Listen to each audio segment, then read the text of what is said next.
My name is Jan Welch, and welcome to episode 9 of the Then and Now Blading Podcast. For today's episode, I'm going to be talking to Todd McInerney. And most of you will know Todd as one half of Mushroom Blading and How to Be Unpopular Podcast, along with his friend Joey McGarry.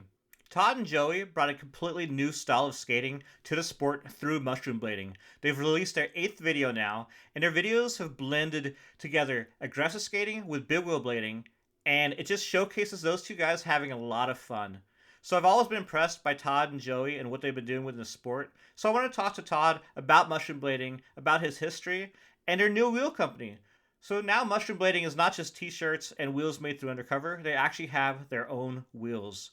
We actually talk about quite a bit. So it's a pretty interesting episode. And if you like this episode, make sure and hit the like button and subscribe to this channel if you haven't already. Hit the bell icon to be notified of all new uploads. And make sure to follow me on my social media. I have Instagram, Facebook, and Twitter, and I have links to those in the description below. And if you want to support this channel, if you like these interviews and you like the Vault series, consider becoming a Patreon. I have a link to my Patreon page in the description below. And Patreon members will receive exclusive content not available on this channel. Becoming a Patreon will help me create more content in the future. Right now I've uploaded a couple of my old videos onto the Patreon page, and I have a lot more exclusive content coming in the near future. Let's get started with the interview with Todd McInerney of Mushroom Blading. Hello, Todd. Welcome to the Then and Now Blading YouTube channel podcast. Hello, Jan. Thank you for having me. This is exciting. Yeah, it's a pleasure. I'm glad to have you on here. You're definitely a legendary person in our sport, contributed a lot to a completely different style of skating, the mushroom blading and wizard skating and aggressive skating, but all in a creative way that you guys made your own. So I wanted to go back to your origin. I know in your Jump Street interview, you said that you started skating after you met Joey. You had moved to Kamloops. He was doing hockey, you were playing baseball, and you kind of got into skating, meeting him. So I kind of wanted to talk to you about baseball. You had quit baseball to skate, but you were really good at baseball, and you might have had a future in baseball. My wife laughs at me every time I say that. Every time I say I could have, done something with baseball, she really laughs. But who knows? I think I probably could have played college ball. For a while, I was super passionate about it. I was super into it. I remember, going nuts when the Blue Jays won the World Series they won it 2 years in a row, 92 and 93. And I was just like a kid just so into baseball. And, that was kind of the equivalent to what skating is for me now, kind of the obsession. And I loved playing. It's funny because I don't think I was that good, but people they were so disappointed when I quit. Like my coach, I kept getting phone calls from my coach like years after I had already quit. And he's like, you still don't want to play? You want to come back? Come play for us. Like, I don't know. How old were you when you quit? I was 12 or 13, I think 13. So you're still pretty young. Yeah. But I told my parents that I wanted to quit, and they forced me to play for about a year after I had discovered rollerblading and wanted to just focus on that. It was painful. It was really painful, like going to practice and knowing that Joey and all the boys were out skating. That's where I wanted to be. So they didn't react well to you wanting to quit playing baseball, huh? No. They thought it was a phase or something. I guess from their perspective, I was just so into it for so long. And then it was kind of out of left field for them to be like, yeah, I just want to rollerblade now. And what was the final breaking point of them letting you quit playing baseball and pursuing rollerblading? Once they could see that a lot of my passion was just gone on the field, I wasn't playing very well. And they knew that I was just so into this skating thing. And eventually they kind of realized, I guess, that it wasn't a fad. After you quit, your parents embraced that you had a passion for inline skating. How has their view of inline skating changed throughout the years? Now you've been doing it for like 20 something years since then, right? Have they kept up with your skating? Like, do they enjoy what you do? Yeah, they do actually. They watch a lot of our videos. My dad listens to uh, a lot of the podcasts that I do. He might listen to this. Shout out Robert. Yeah. Nice. Yeah, they really like it. I think after a while they really started to appreciate the creative aspect.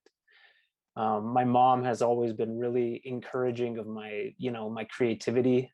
And so I think she realized somewhere along the way that it was more than a sport. It was a creative outlet. It was artistic, and she could see the creativity in it. And I think once she saw that, she started to appreciate it a lot more.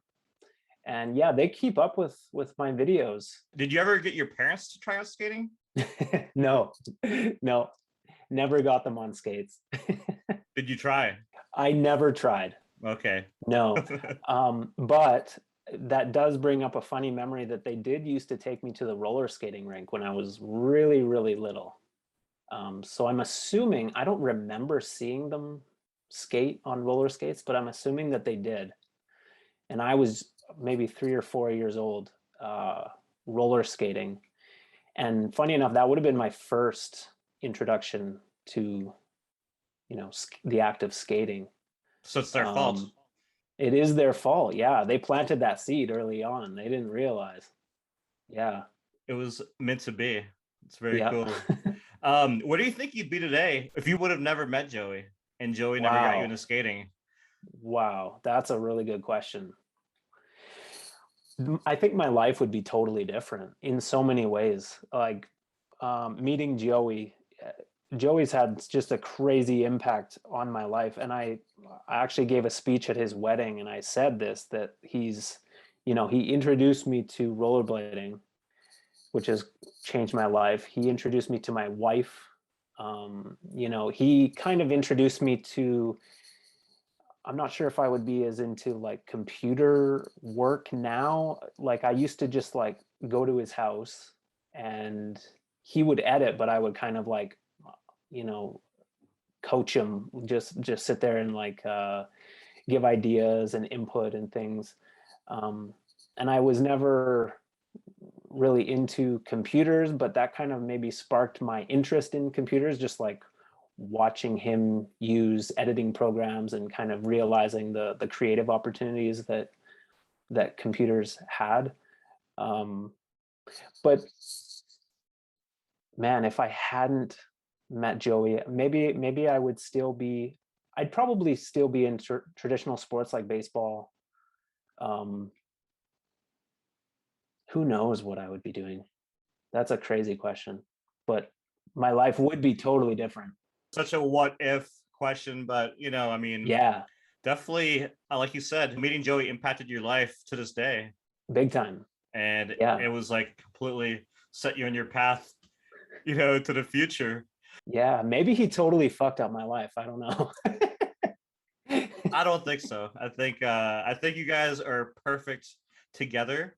At least it seems that way on video. Yeah, I'm very happy with how things turned out. Have you guys had any conflict throughout the years? That's a good question. No, I don't think we've had much conflict. We've disagreed on things from time to time. We are very different people, and I certainly am a lot more reckless than Joey is, and I think he matured a lot faster than I did. So I wouldn't say conflict, but like maybe some of my kind of erratic behavior he did not approve of, with good reason. Like looking back on it, like I was kind of a really wild, like I did some really crazy shit that like looking back on it was so stupid. What's one of the most stupid things you did that you remember? One night drinking, and this was like after Better Than Baseball. I forget why, but I posted my dick on BMag. I posted a picture of my dick on BMag. And I had sunglasses on it, and it was, I like designed a little ad for Better Than Baseball. It was like I can't remember exactly, but it was like something to do with like it was when we were marketing Better Than Baseball DVDs. So when you first started skating, what was your very first pair of skates? My very first pair of skates, my mom took me to Play It Again Sports, and I got some Tarmac CEs with the bridge Grindplate. And that was my first, that was my first pair of skates. How do you like that Grindplate? It's funny to think that at the time I didn't even question it. It was just, I mean, it functioned terribly in hindsight, but I thought it looked so cool, and like I was so into, like, it was almost a point of pride, you know, when you would break through the bridge and you would pull it off. I think I threw mine away the first day, like the Grindplates. I didn't know any better. I had no idea what I was doing, so like I just rode them stock, and yeah, I loved them. And then after a couple years, my mom took me to Vancouver to get my second pair of skates, and I could have gotten K2 Fatties, but I was so used to my Tarmacs that I chose box cars instead of Fatties, because I loved those Tarmacs. And how do you like the box cars? Yeah, the box cars were pretty much the same thing as the Tarmacs. They were the same, like, rollerblade lightning boot, basically. Right. I remember Jason Howard skated the shit out of those skates. Yeah, they were nice because they came with plastic Grindplates, at least. That were a little bit better than the bridge Grindplates. That's a big step up. Yeah, it was. Did you ever skate the Senate aluminum Grindplates back in the day? I really loved those. I thought they were so fun at skate parks. Yeah, I've never actually skated them. I'm surprised. I know. I feel like you skated everything. Actually, Joey tries a lot more stuff than I do. I've never skated like a USD or a Razors. My experience with products is actually pretty limited. Do you guys have the same size shoe? Yeah, we do. Do you guys not share skates? No. I'm weird with my skates. Like, I don't like to let other people put my skates on. Like, I have a weird thing, like they're gonna mess them up, or like their foot like doesn't belong in my skate. I'm monogamous with my skates. Like, I don't know. It's Well, I understand. You know, it's a very personal. there's something about the fit. Like, if someone else puts on your shoes and walks around for even 5 minutes and you put them back on, they're gonna feel different. You know, I don't like that. I feel you. Makes a lot of sense to me. Growing up, what was the first ever blading video you saw? Wow. Bottom line. Oh no, what was it? It might have been 18 days, or both of those videos. I remember at Play It Again Sports, we could rent videos for like $2 and you get it for the week. It was like a VHS.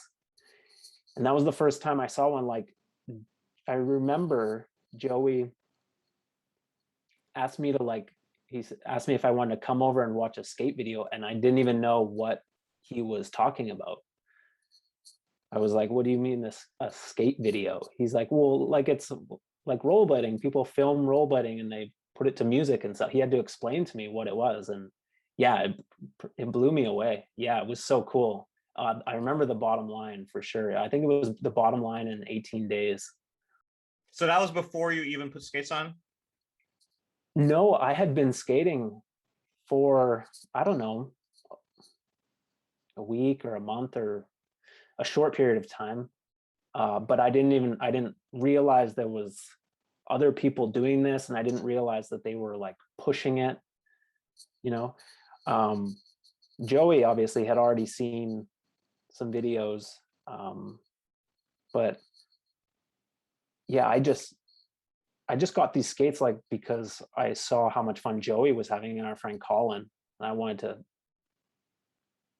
to do what they were doing, basically. But I didn't have any concept of what skating was outside of that. What's the biggest your scene ever was in Kamloops back in the day? It got pretty big. Yeah. There was a point, in the 90s, early mid 90s, when all our friends in high school skated. Like we had sessions of like 20 people, and that was all because of this guy Chad Watson that worked at Played Again Sports, and he kind of like birthed this whole scene just through that little consignment store. He would, he got in all these videos and sold like all the wheels and everything. It was like our little skate shop. But yeah, it got pretty big. That's crazy to think about. I remember we were sessioning this classic spot, Riverside Coliseum, and one day there was like 6 or 7 cop cars that came to, they didn't arrest us, but there was like, yeah, a ton of police that came, and they were saying that we couldn't skate, and it was a big thing, just because there were so many kids. They were nervous. That's funny. Yeah, but yeah, it got really big. Back then in the 90s, early 2000s, you did have a lot of skate shops, everywhere, and those skate shops really fostered the scenes. And you lost that, when skating declined. There was no place for people to meet up. And it's not, there's new shops popping, quite a bit of shops have popped up since COVID, especially, but still nowhere to the levels of where it used to be. I think, social media helps, but definitely shops. Like that's where I met all my skating friends. I remember when I met Lana Gallegos and Jason Howard, I went into Armadillo Skate Shop in Austin, Texas, and I made a little flyer with pull-off tabs, with my phone number, and they called me up and we sessions. Nice. That's how we did it back then. Yeah, it's so important to have those. And for us, like there was a shop in Vancouver, but we also had access to skates like through even Sport Check in Kamloops, like sold aggressive skates. And back in the day, like some of those big box stores carried like aggressive skating products. So for us, it wasn't even skate shops. It was like Played Again Sports and Sport Check, and kind of getting product through there. And I think that's really important because, because we were from smaller towns. Like even when there was a big scene, there wouldn't have been enough to sustain a skate shop. So like having those little departments at the sporting goods shop really like helped our little scene grow.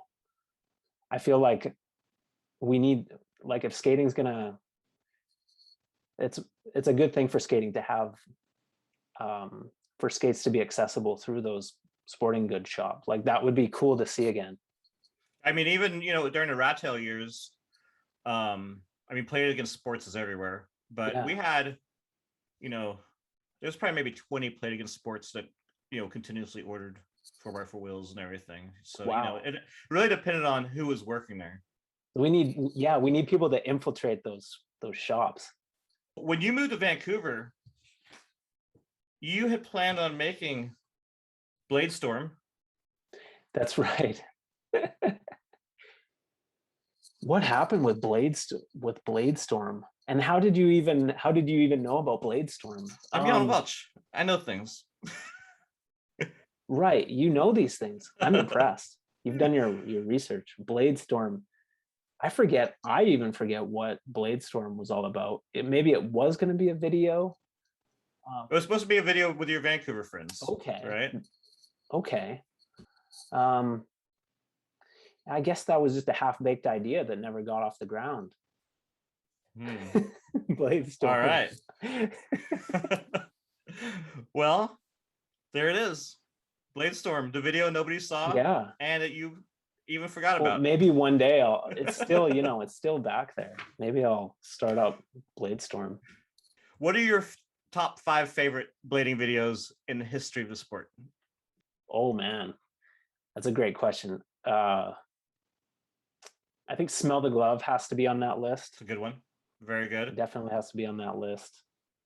I remember I watched Smell the Glove at Christmas and it was too snowy to skate. It got me so stoked. I was jumping off the roof of my house into like 4 feet of snow. So I was so pumped. That's so Smell the awesome. Glove for sure. I'd have to put Face the Music on that list. It's a great video. Just like that team and that video, you know, like Ollie Short has. Ollie, that's exactly what came to mind is Ollie Short and Charles Dunkel. Yeah. And Dunkel.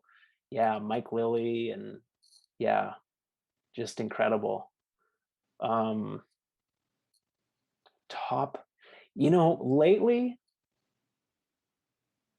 I might put Streets of Lagos on that list, even though it's not like a traditional skate video, it's more of a documentary. But I just think that's such a powerful piece. It's a masterpiece. It is.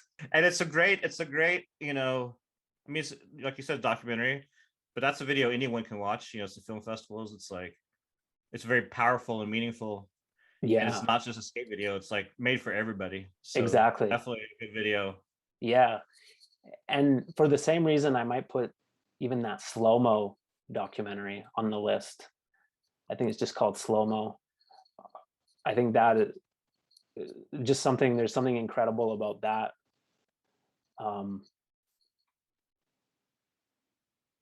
Got one more left. Better make it good. The one that's coming to mind is Devotion with Leon Humphreys. That was a really, really good edit. Leon is always been one of my favorites. Yeah, there was something about that edit. The passion really came through, and it was just incredible. There are so many great pieces. That's a great top 5. I'm sure I've forgotten some, and if I had more time to curate it, I think it might be a little bit different. But those were the 5 that came to mind. So it's not your standard top 5 either, so I like it. Yeah, I'll run with it. What are your top 5 favorite skaters? Okay, well, the first name has to be Brian Shima. You know, I always love Shima skating. Just the style, something indescribable about his skating that just made it look so fun and just made you want to skate. Dominic Sagona has to be on the list. Second Regime. I think he's had a huge influence on me. I've always tried really hard to imitate him. Yeah, Dominic Sagona.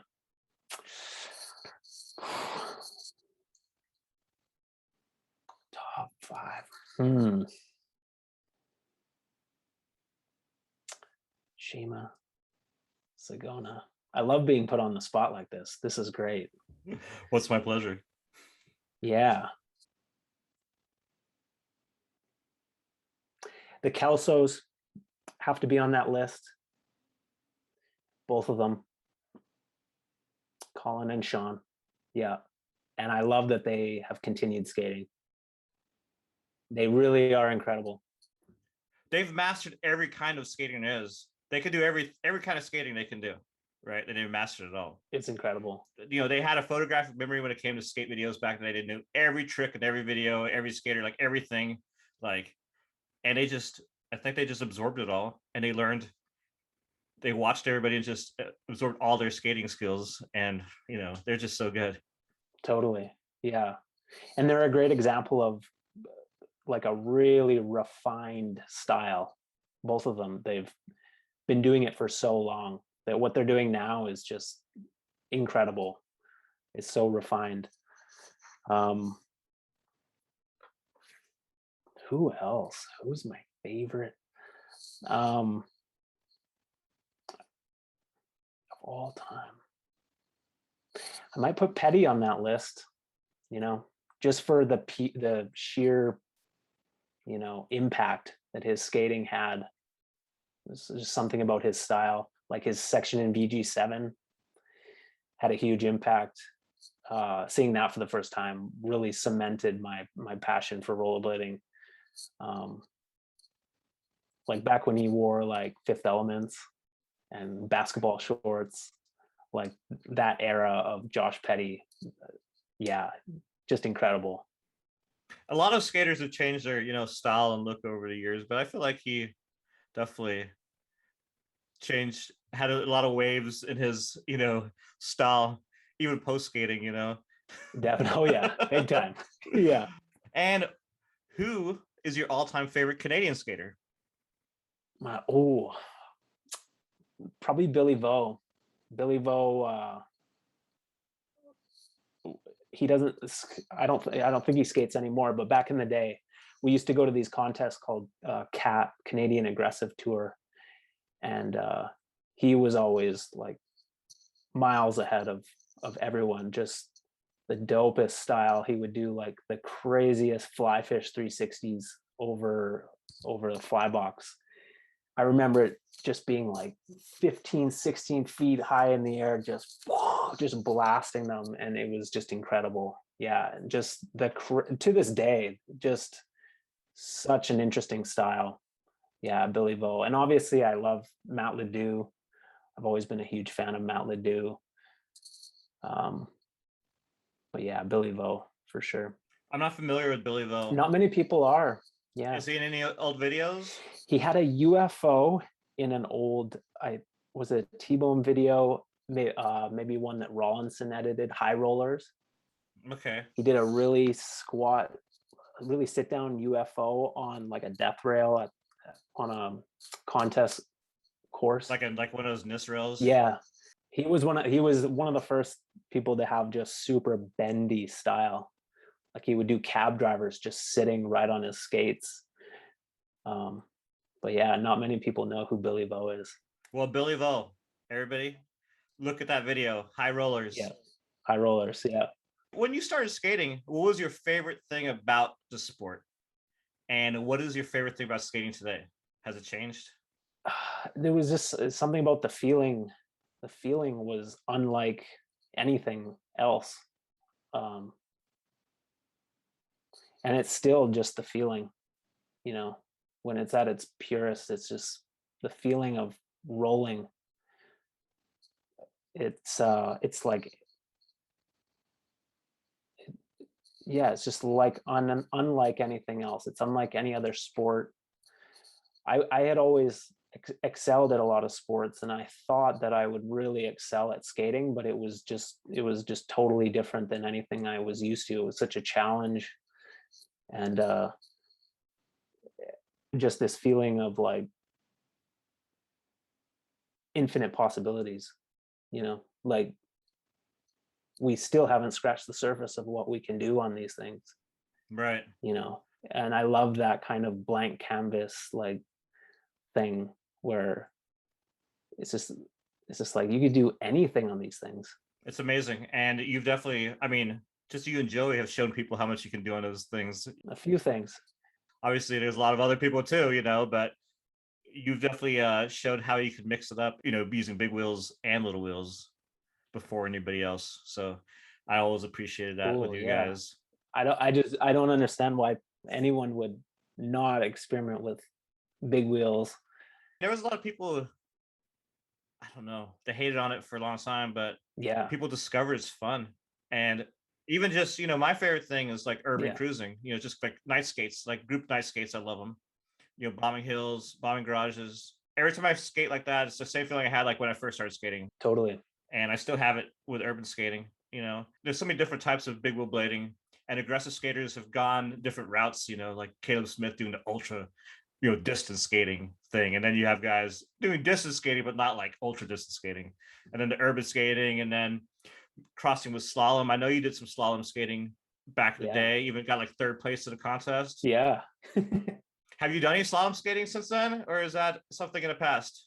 It's not in the past. I haven't been doing a lot of slalom skating, and that's kind of because I haven't had like a proper slalom skating setup. But I have wanted to just play on some cones. But it is ideal with like the proper slalom setup. Like you want like a super crazy rocker, like a kind of a shorter frame, like an 80 mil wheel. it is so fun with like a really optimized slalom setup. It's funny because when I started like big wheeling, if you look at Big Wheels Volume 1, we were basically in slalom skates. And we thought, at the time, 80 mil wheels were huge for us, because we were aggressive skaters. Like, this is crazy. If we're going to make a crazy video called Big Wheels, our 80 mil wheels. But back then, they felt big. They felt like a big wheel. But yeah, I need a proper setup to get back on the slalom. I mean, back then, 60 millimeters were considered big wheels to a lot of people. It's true. Yeah. Doing the big wheel blading site, I follow a lot of slalom skaters. Slalom is huge around the world, especially like South America and Europe.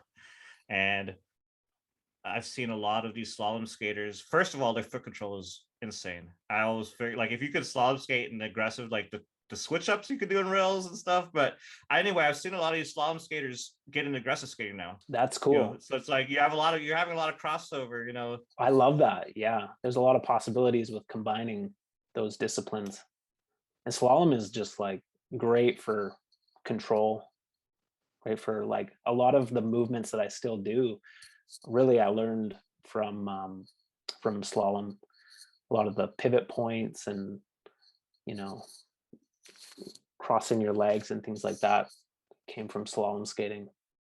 Yeah, I think people should definitely do a little research and look at slalom videos. I'll actually post some links to some slalom skaters that I like to watch in the description below, so people could check it out. Yeah. I want to talk to you about Vancouver.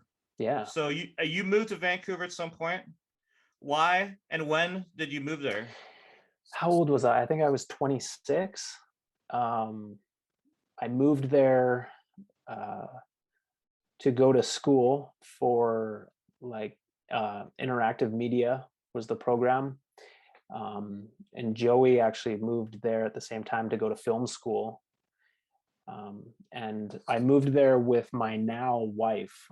She was my girlfriend and I had been dating her for like a few months and we decided to move to Vancouver together. And we lived there for about 7 years until my wife got pregnant and we decided to move back.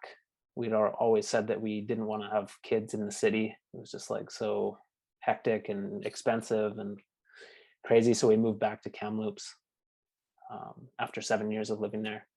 Watching the videos you guys made when living in Vancouver always made me want to go there. And till this day, I still always want to go because you have so many cool spots there. So many cool spots. What was skating in Vancouver like compared to back in Kamloops? Oh, yeah, a lot more spots, that's for sure. Like in Kamloops, we don't really have a lot of spots. Vancouver was just like an endless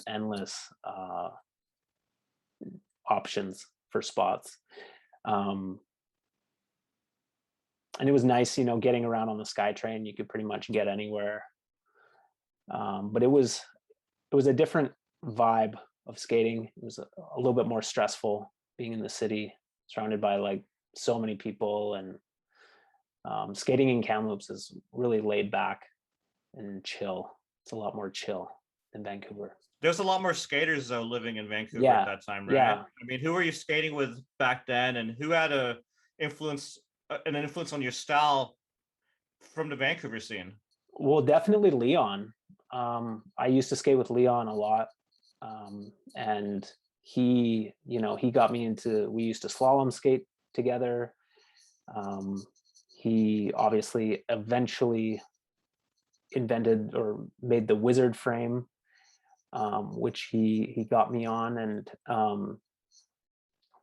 I think we had a big influence on each other, because I think in the beginning he was kind of closed-minded to like the mushroom blading thing, and if you watch some of like our old videos, you can see that he was a little critical of what we were doing. But I think over time he started to open up to it and started to experiment himself with like different technology and different ways of skating. So the influence kind of went both ways. But yeah, I used to skate with a lot a lot of people in Vancouver, Brian Baxter and Josh Silver, and obviously living in a big city, like a lot of people come through, and so you get to skate with a lot of people. Like not many people come to Kamloops. So that was cool. There's a lot of people out there who confuse mushroom blading with wizard skating, but they're not the same.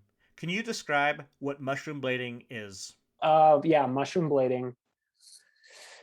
It feels weird to kind of describe what mushroom blading is. I mean, it was just a video to start with. We just made the mushroom blading one, and that was all on small wheels, really small wheels actually. But mushroom blading has just turned into Joey and my vehicle for making videos, and now making wheels and making shirts, and kind of a vehicle for just a lot of different things. And I guess we had a big role in like creating like wizard skating. I think like our early wizard frame testing edits, we made like 20 or 30 of them. And those were, for a lot of people, that was the first time seeing, I think, what you're describing, the wizard style skating. So we may have helped, birth that thing. But no, wizard skating and mushroom blading are kind of two different entities. I know there's a lot of crossover, and people relate wizard skating with mushroom blading. Yeah, I feel like it's definitely, there's some confusion out there. Yeah. I hear a lot of people reference wizard blading, or just interchanging the two, like it's the same thing. Yeah, a lot of people think that like wizard frames is me and Joey. We ride the frames, and it's a great product. I think we both love skating them, but no, it's Leon's thing. Well, I know that. Yeah. Hopefully everybody else does too. Yeah. And we'll have a link to the wizard frames in the description below. Yeah. So you guys can check those out. It's actually funny because Michael Kraft, skated wizard frames that Leon sent him at the roller skating rink. We used to go to roller skating rink in Austin. Nice. Some random kid at the rink saw him skating him and ordered the whole like setup, the Sebas, the like $1,000 whatever, just to skate around a roller skating rink because he saw Michael Kraft doing it. So that was pretty cool. I heard Joey saying that there's a different appeal to, there's kind of an appeal to outsiders to see when they see mushroom blading, like to get into it more than, say, aggressive. Yeah, like even though this is someone who's already a skater, but definitely he probably wouldn't have just bought aggressive skates if we saw Michael Kraft doing a slow grind on a curb. It's true. There's something about big wheels and wizard skating. We do get a lot more attention from different types of people when we're on wizard skates. I think people can really recognize like that it's some high tech kind of powerful stuff that we're rolling on. Have you had more falls on traditional skating or abstract creative skating? That's a good question. I don't really fall that much. But I make it count when I do. Definitely like, yeah, more falls doing traditional skating, like skating handrails. Ugh. We've never really been that good at handrails. Like we'll hit them. It's either like we'll do it first try or we'll just eat shit. Like I'm jealous of watching people who can like fall gracefully on rails, or like not even fall there but miss, and just like grab the rail and it looks like they know what they're doing. Like, oh yeah, it's impressive. I've never acquired that skill of missing a rail but not eating shit. Just watching some of these tapes I'm doing with the vault episodes, it's like, most people would die on some of these falls, but these guys are just so casual. Yeah, like nothing. I think they get used to skating rails so much and missing their tricks, and it's not a big deal. They just learn that they need to like grab the rail and ride out the stairs, and it's not a thing. But for me, if I miss, like I'm going down. It's not going to be pretty. Now with having kids and family and later in life, how often are you getting out to skate? Has it decreased at all, or?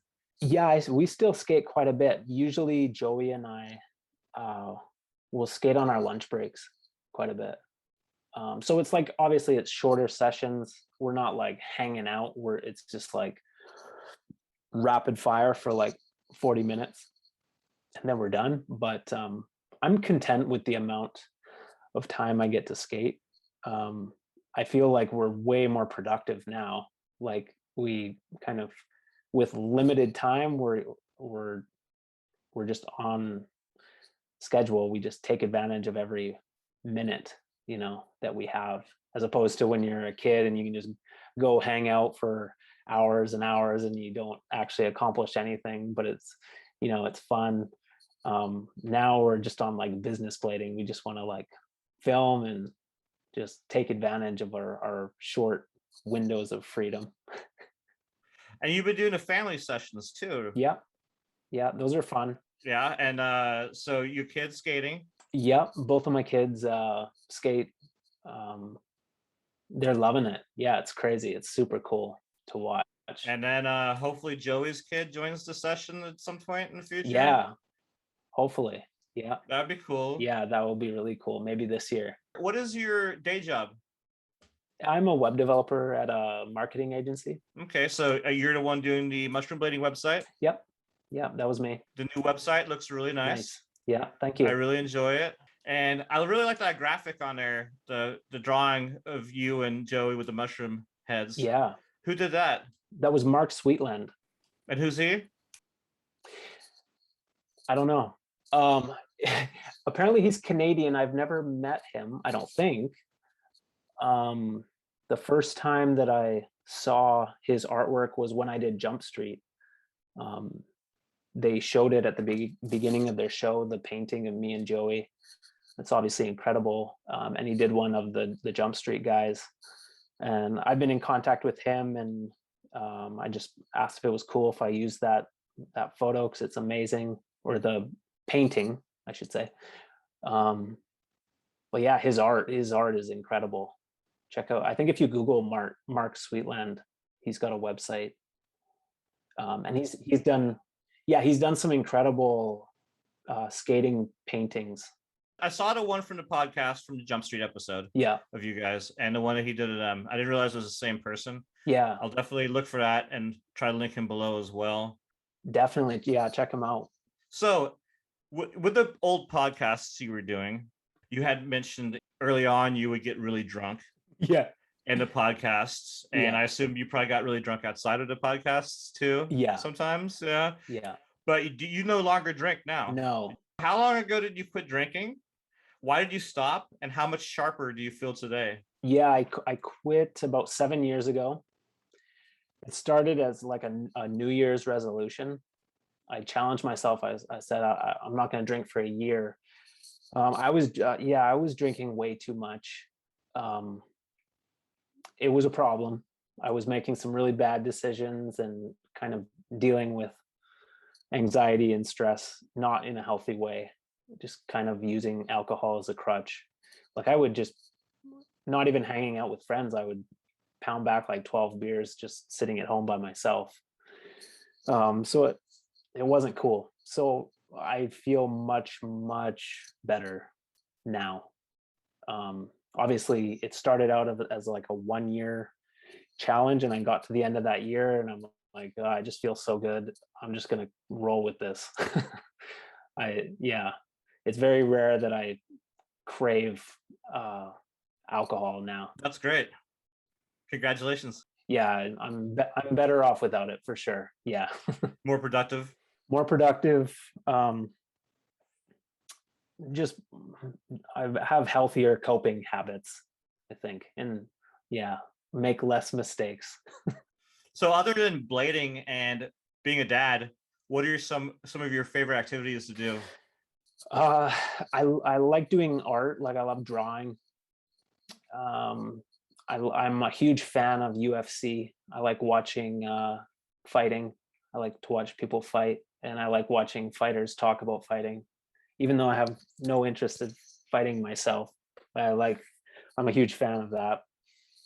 I enjoy juggling. Juggling is really fun. I like just exercising, just pushing myself with exercise. That's about it. Yeah. Love music. And You haven't updated your YouTube channel, Just Juggle, in like 10 years. What's up with that? I love it. I love it, Jan. You're telling me things about myself that I don't even know. Wow. I forgot about that. Are there videos on there? Yeah, they got like 10 videos on there. Really? Okay. Wow. Jeez, that must have been in the drinking days. See, I don't even remember this. So yeah, I saw that you had not posted, so I was wondering if you were still juggling or not, but you still are. Yes. Yeah. It's a great skill. Yeah. Keeps your hands sharp. Yeah. There's a lot of possibilities with it for creativity. And you're a really fit guy. You know, we see you without your shirts on in mushroom blading videos. What do you do to work out, and how do you keep fit? And do you have any sort of special diets you do or anything like that? I'm not super particular about what I eat, but I am pretty strict with like when I eat. So I do like, I won't eat after dinner, and I usually don't eat till lunch. So I go long stretches without eating. And that, I think that's been more beneficial than any kind of like diet that I've been on. Like I really feel the benefits of that. Like my stomach it feels bulletproof. Like I very rarely get sick or indigestion or anything like that. Yeah, and I feel really good. I work out every day, just short workouts, like 20 minutes a day. Do like high intensity stuff, like a lot of body weight stuff, and a little bit of kettlebells, a little bit of yoga. Try to mix it up, but I've been doing this like knees over toes workout, or honestly, I'm not even sure if I'm doing it properly, but this knees over toes guy I've been following and trying to like copy a lot of his exercises, and it's had a huge a positive impact on my knees, on my mobility and strength with my knees, because I did have like a knee surgery years back, an ACL reconstructive surgery, and for a long time I felt really unconfident with my left side, like with my left knee in particular. And doing these knees over toes exercises has really boosted my confidence. Like my strength and mobility in my knee is way better than it was before I started doing these. And so like they're exercises that are really targeted at kind of the knee mobility and things that are connected to the knee. And a lot of the exercises, obviously your knees are going over your toes, things that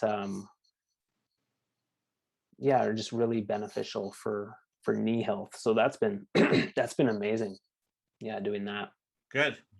That's definitely very needed.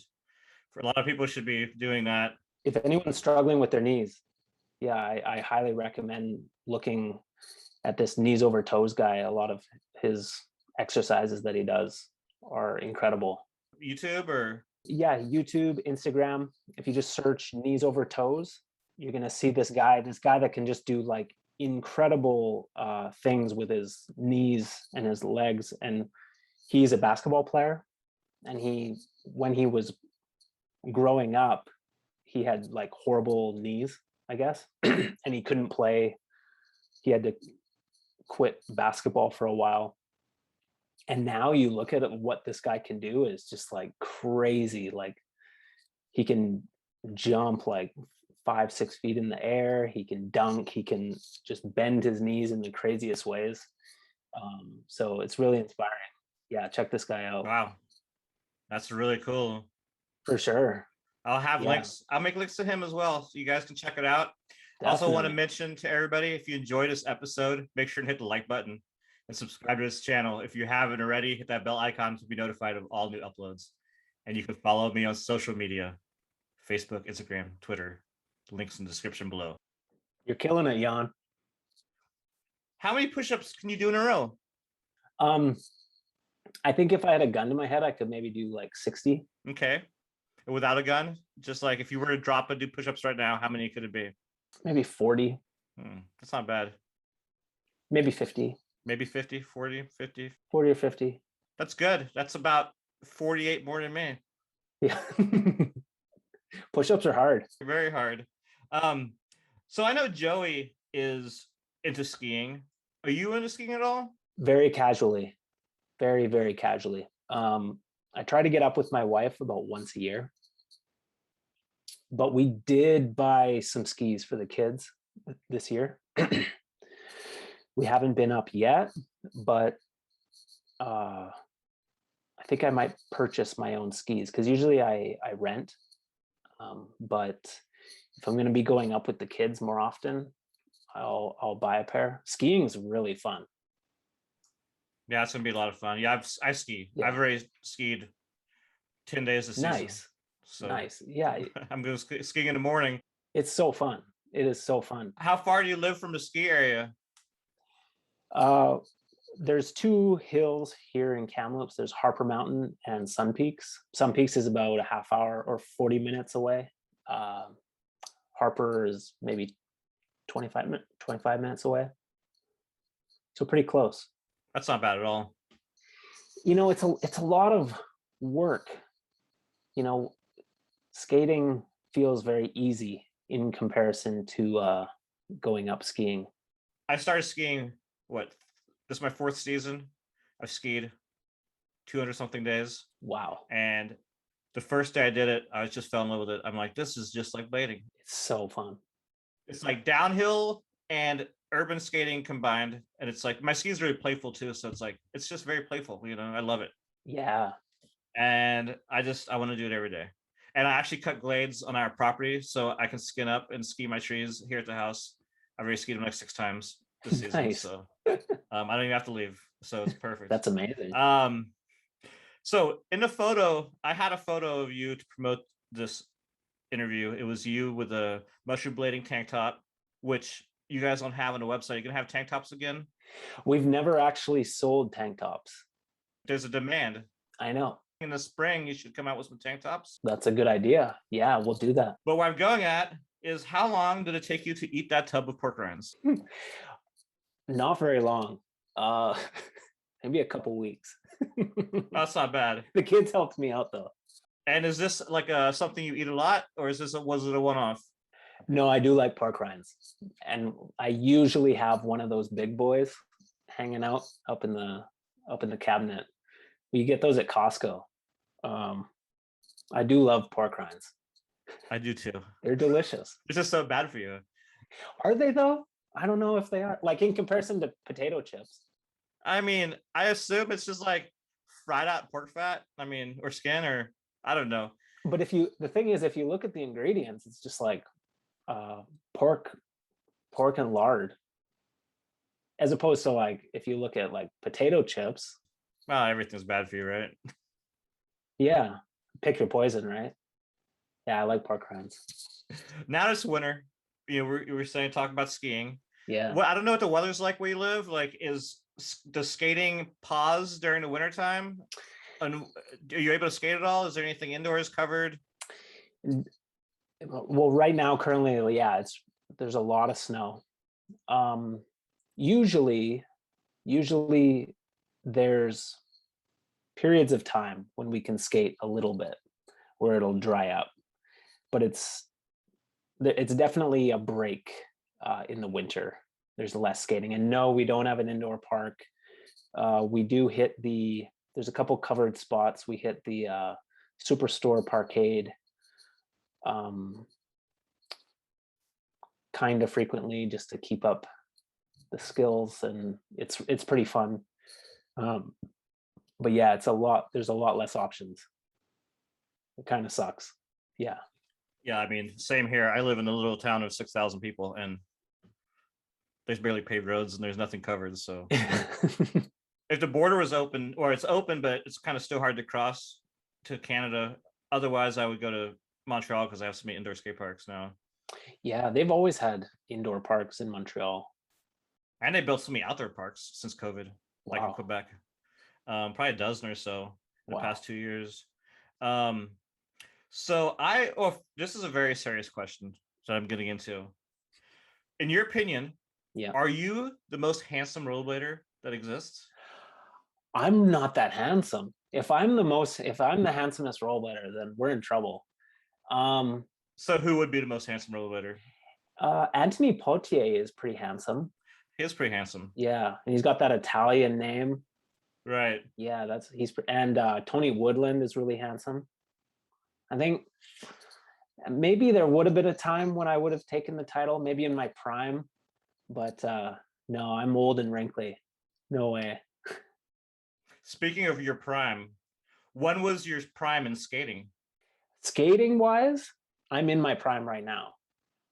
For sure. For sure. Yeah. And I love to say that, and it's true.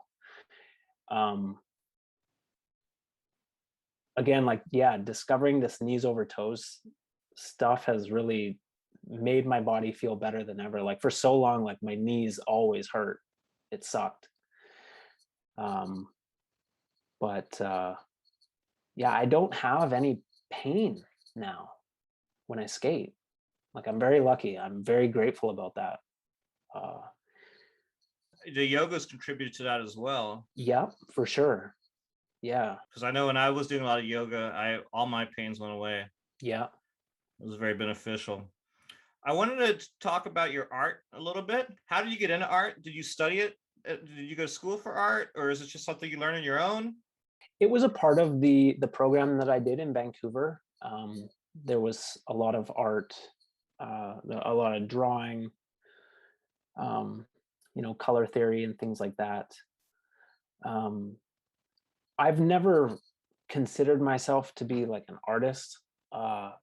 In fact, I was a pretty good student in high school. I always got A's or B's in all of my classes. There was only one class that I got less than a B, and it was art.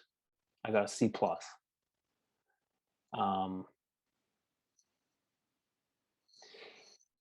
I still don't really think of myself as like an artist. Like I don't think I'm that good, but I do think that I've done what I do for long enough that I've kind of developed my own signature, my own kind of style, that's unique.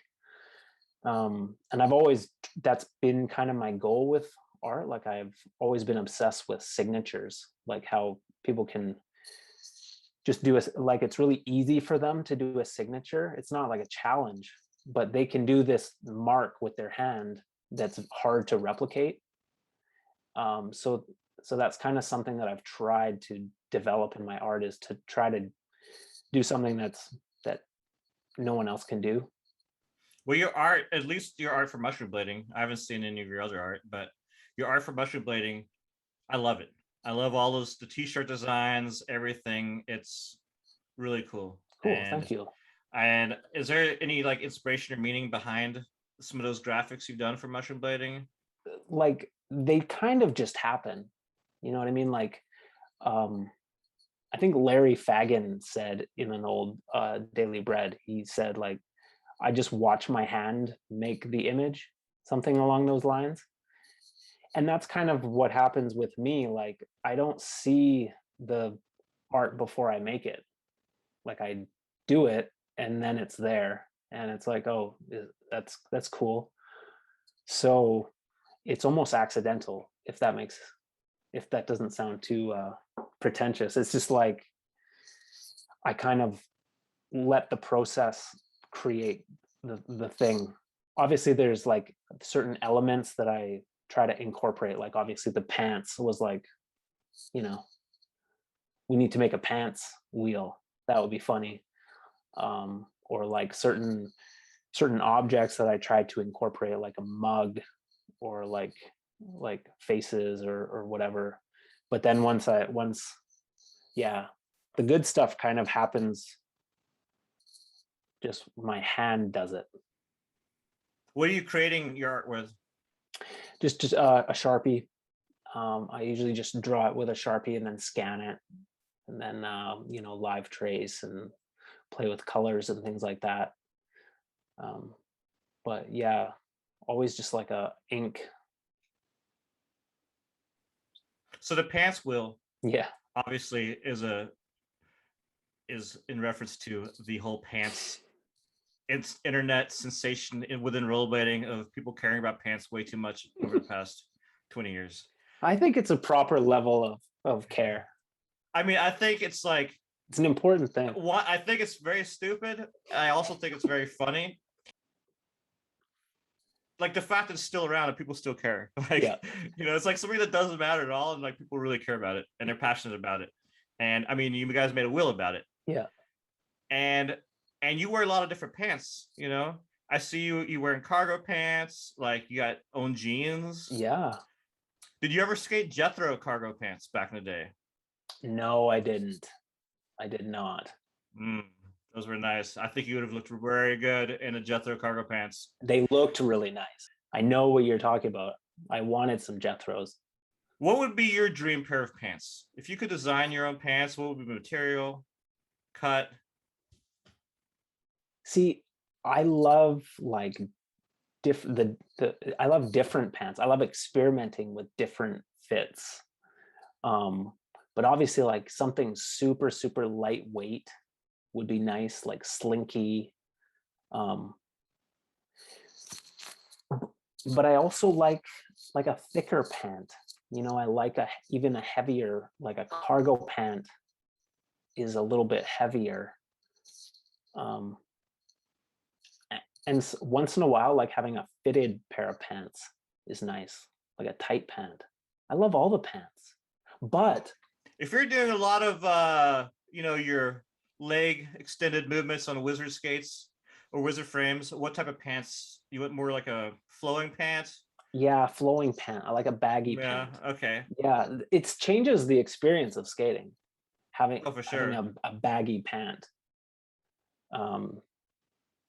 It has a significant impact on the way that you experience the activity. Like if you think about skating in tight clothes compared to skating in baggy clothes, that's a different experience. So as funny as it is, it really does have a significant impact on the way that you experience the activity. I have a pants first that's happened to me recently. The last video I made, it was my trip down to Hartford, Connecticut for the New England Memorial Blade Jam. Yeah. And I skated there, one trick, my third trick of the year. But I wore sweatpants for my first time ever. Ooh. And I did a trick in them. Felt good, didn't it? I'm like, it felt good, but it was like, I feel like it's not like, I'm wearing sweatpants out because I'm like old. It's just like easier to put on and leave the house with, and it worked good in skating. They're lightweight. And it's unfortunate that people would deny themselves the experience of skating in sweatpants because they think there's something inferior about a sweatpant. Don't underestimate skating in sweatpants. It's a nice feeling. It wasn't bad. They're kind of like an ash gray, so they did get really dirty. Yeah. So I need to definitely maybe go with a charcoal gray. Yeah, maybe a black or charcoal. What's your favorite shirt color? I like a black t-shirt. Okay. I do. But I really like red. I like this red hoodie. See, I wanted to make a red hoodie because of Josh Petty in the USD Tour video. He had that Marlboro hoodie. I really loved that hoodie. And that hoodie is available on your website right now. It is, yeah. So yeah, go to the mushroomblading.com and you can pick up that sweater. Yeah, super comfortable. I'm really comfortable right now. And support Todd and Joey. And I've got one last question about clothes. And that is, what is your favorite sock to skate in?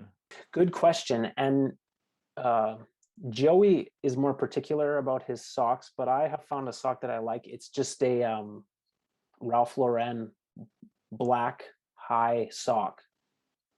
Nothing special. Just fits really good. Works with my foot. It's not too thick, not too thin. I did try the Descent socks, which are like, I think it's a skiing company, and they're like like compression socks and really high end. It's a high end sock. And I didn't find like a huge difference. I'm going to recommend a sock to you. Sure. There's a sock brand from Vermont. It's called Darn Tough. Darn Tough. Yeah, all the socks are merino wool. They make socks for all the different outdoor sports. Okay. And what's nice about them is they're made in Vermont and they have a lifetime warranty. So if you get a hole in them, anything, you send them in, they'll send you a new pair of socks. Really? They're great socks. That's all I buy now. Well, that's crazy that they would do that.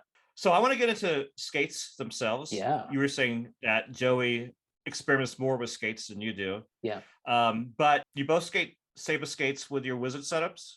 Yes. And I've noticed that neither one of you skate Seba Skates with aggressive frames.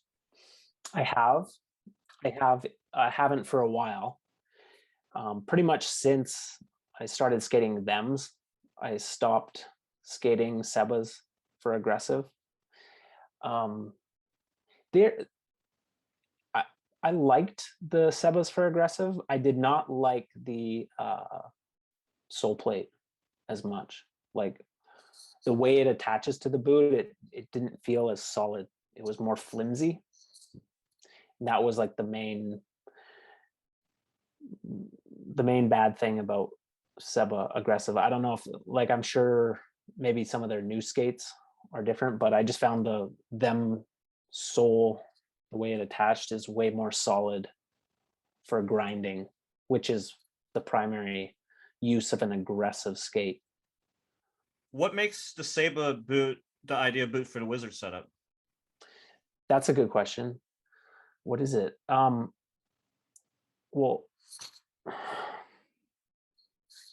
it's really solid. It's really stiff. That's what you want for, I would say, for a big wheel boot. I think you want a little bit more stability. You don't need to have that flexibility that you want with an aggressive boot. So you do want it to be a little bit more rigid, and you want to be able to what am I trying to say? Like, you want to be able to lean on it in a way, as opposed to an aggressive skate. Like, you want it to be stiff enough. And even the liner that I'm using with my Seba, the tongue is really stiff and solid. And it feels like I can really put weight against it, and it kind of braces me. Yeah, it is a different thing that you're looking for with a big boot, a big wheel boot, as opposed to a small wheel, a grinding boot. You don't need to worry about getting topside with a big wheel boot. So you said you're skating the Dem skates. Have you skated both the 908 and a 909? Yes. Yeah. And which cuff do you prefer? I prefer the 909. And why? Why? I find it more, what do I say? The way that I can bend my grinds in the 909, I find superior. Like, it feels really natural to get into grinding positions. I did like the 908. And the 908 was the same thing. I enjoyed it for grinding postures, but I think the 909 is even better, in my opinion. But you do have to play with the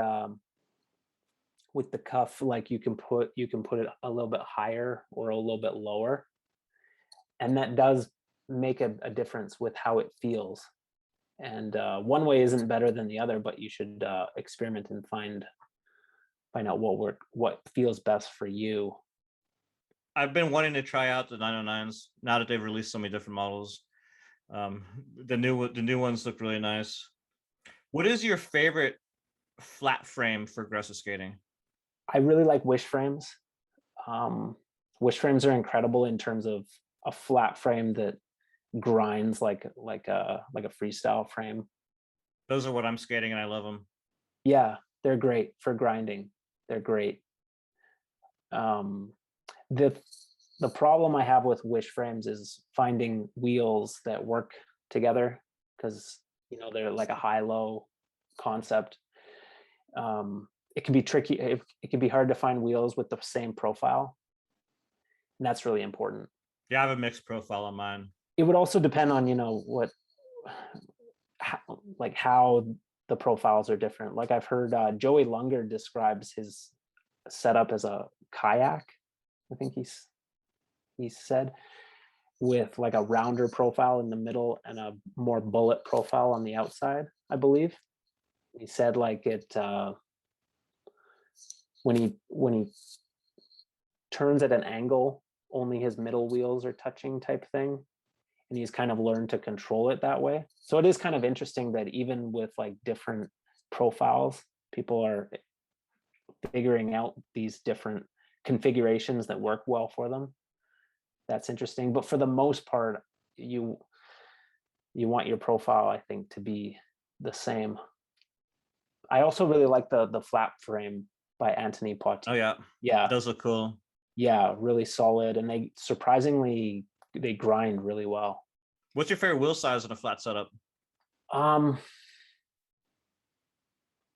wouldn't say I have a favorite, because I like a really small wheel. Like I like 55s flat. That's a certain feeling. And then I do like a 60 flat, or even, with wish frames, doing like even up to 72 flat. They all have a unique feeling, and I appreciate them all. And I drift around on all of them. So I don't have like a go-to. Sometimes I wish I had a go-to. Like I feel like people who just stick to their one thing. People like Broskow, who never deviate from their setup.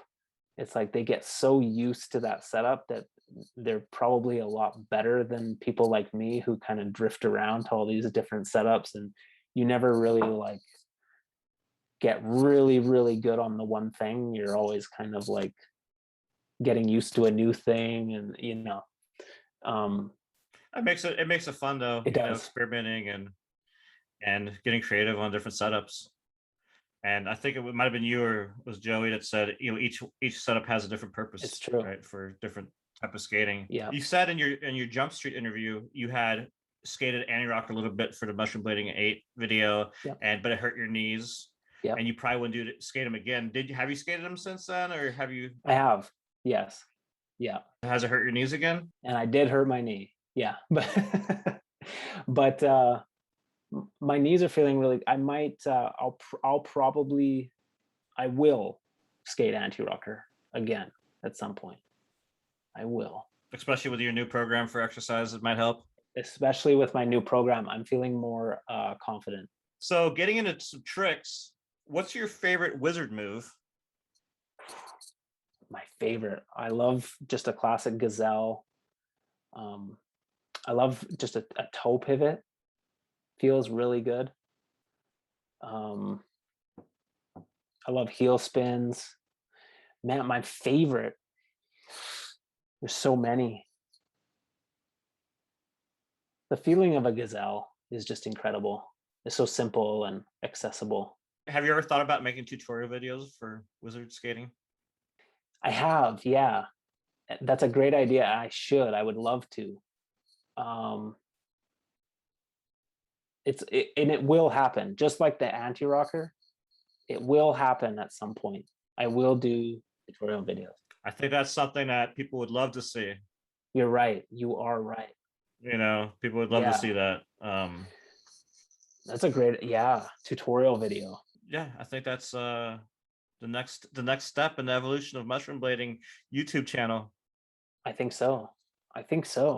And then when it comes to grinding, what's your favorite grind? I love Mizus. I'm really comfortable doing Mizus. I love Mizus too. Also love them.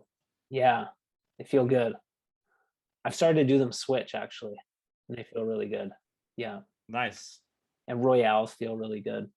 The trick I did in that in my sweatpants, was actually like a crab to side surf, to alley Mizu to crab out. Ooh. That was my Mizu trick of the day. Yeah, crab to alley umizu feels really good. And I saw you do some wheelbarrows in Mushroom Blading 8, which that used to be a trick I loved in the 90s. I haven't done it since, but Yeah. that was a lot of fun. I remember when those first came out. So sick. Yeah. I mean, on ledges, we had so many ledges in Texas and they were so fun. Now you're getting older. Is there any tricks that hurt more? Like, I know you still do some stair gaps and stuff like that. Is there? Well, for a long time, I didn't do anything switch. I didn't do any switch tricks for forever. Like since I had my knee surgery, they were just kind of off the table. But I'm trying really hard now with my newfound confidence to incorporate more switch tricks. And then other tricks, I used to be able to 900. I just can't do that anymore. I don't know if it's psychological or what, but I haven't landed a 900 in a very long time. It's a big spin. It's a lot of spinning. I saw E. McLeod still doing those pretty flawlessly. But yeah, obviously I'm not hitting like huge gaps like to flat ground, like high impact gaps. I'm a little bit smarter about if I'm gonna jump something, it's gonna be, I don't know, like an up gap or like landing into a slope, something that's lower impact.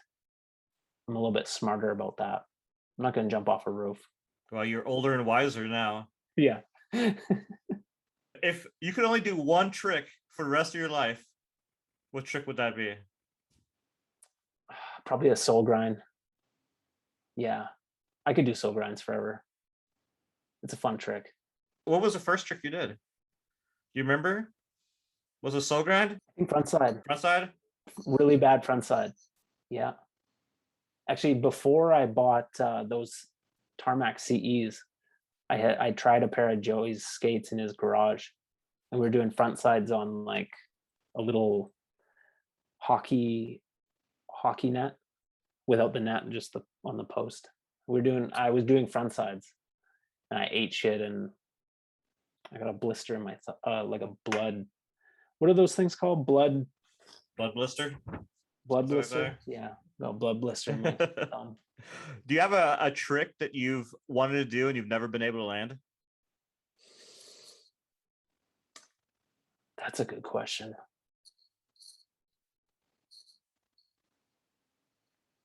Never been able to land. I don't think so. Obviously, there's a lot of tricks that I haven't landed, but there's none that I've wanted to do. Okay. That I haven't done. It's a weird question, but usually I do the tricks that I really want to do. And you've done a lot of them. I've done a few. Yeah, I've done a few tricks. So moving on to mushroom blading itself. Yes. Who came up with the name and why mushroom blading? Like, why the name mushroom blading? What's the origin of the name? Well, I think it was Andy Cruz that first used the term mushroom blading, and we were familiar with the term mushroom blading. So when we decided to make a video that was basically the weirdest tricks that we could possibly think of and do, it seemed like a logical name for that video, mushroom blading. And that's where it all started, was just naming that first video mushroom blading. And it wasn't meant to be like a company or anything. It's turned into a company. Yeah. It's turned into a movement. Yeah. It's turned into a style, and I think it's turned into a way of life for some people besides you guys as well, you know? So it's definitely done a lot and encompassed all aspects of the sport from that one video. Yeah, it's crazy. Okay, so mushroom blading. Do you personally view mushroom blading as outsider blading? Not necessarily. Not necessarily. I view mushroom blading as just an attitude. It's just being open to, wacky movements. That's all it is.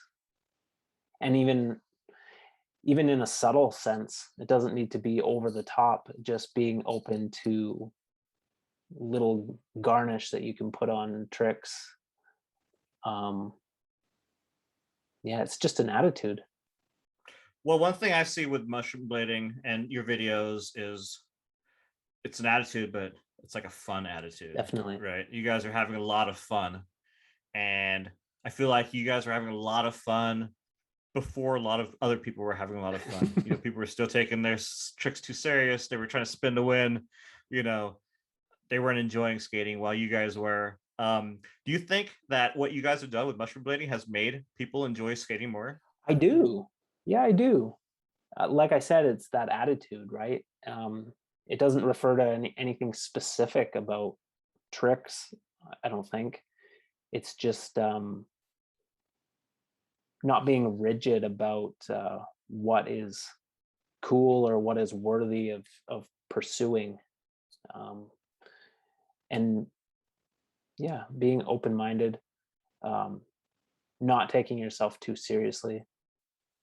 I think those themes have spilled into, have influenced people. Like, so I hope that our videos and content and stuff helps people enjoy skating more. That would be a really good accomplishment. I think it definitely has definitely made people enjoy skating. I hope so. You can base off the comments off of the video Yeah. of your mushroom blading 8.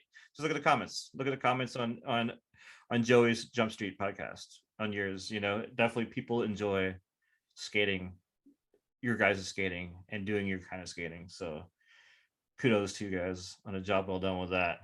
Thank you. Yeah, that's good to hear. Have you ever tried quad skating? Only as a very young person, like 3 years old. That not since. No. Have you seen anybody do mushroom quadding? No, I've never seen mushroom quadding.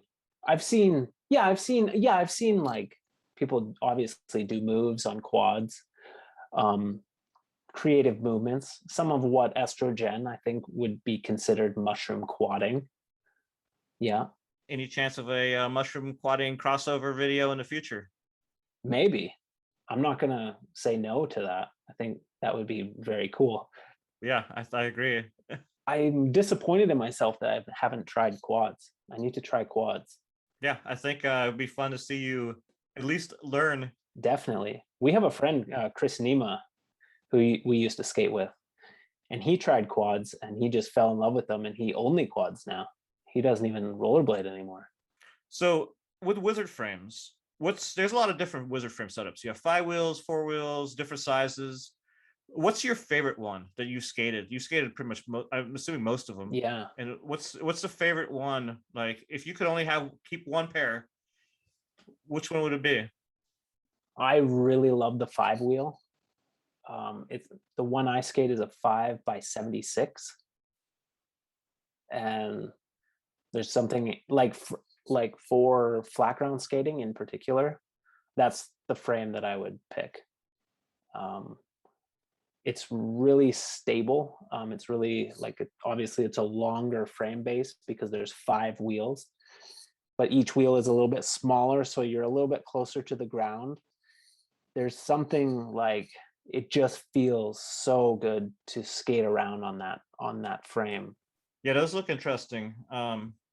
Definitely the flat, like you said, the flat ground skating. I mean, what's nice about that is you can do it anywhere. Yeah. As long as you have some asphalt, you can session. It's like flatland BMX or something, right? Exactly. When you first started doing that flatland type of skating, how much time would you spend in a parking lot or whatever, like practicing?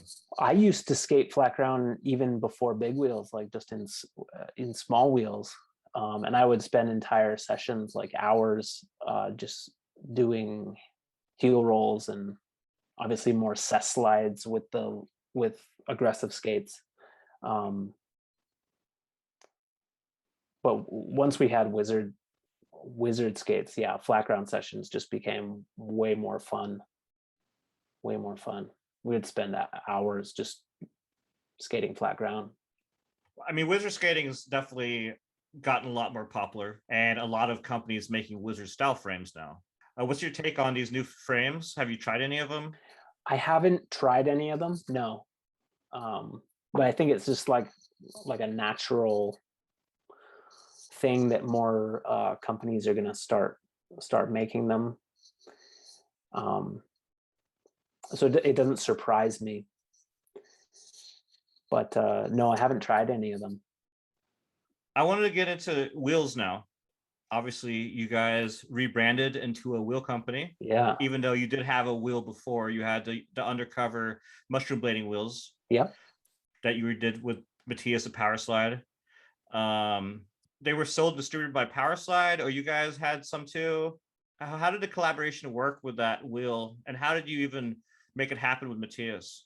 You know, it was kind of just like a pro wheel, I guess. We just in those early days, we kind of talked about the size and the hardness and everything, and then I designed them and told them what urethane color and everything.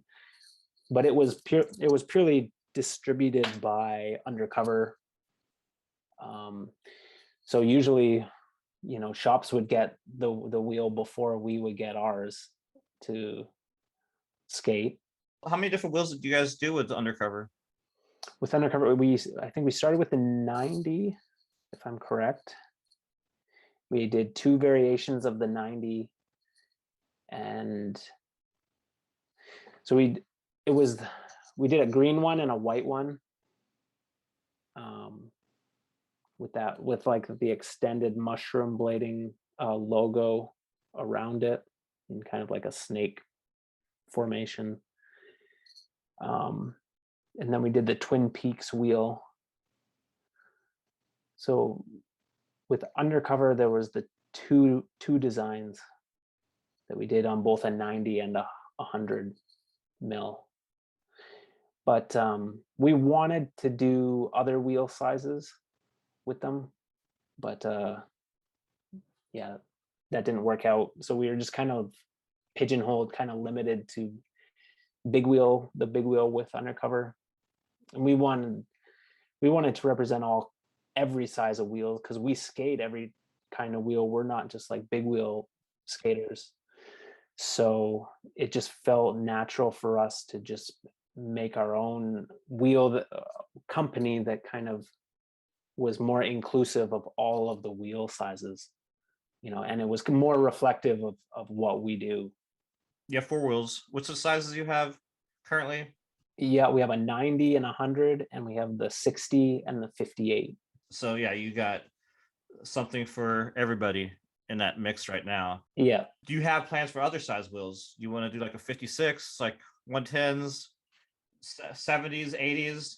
Yes, eventually we're going to do every size. What about anti-rockers? Yes, we are going to make anti-rockers. So the brand itself, it's being distributed with Lawrence through Balance Distribution. Is he involved with the brand as well? Just on the distribution level. Okay. Yeah.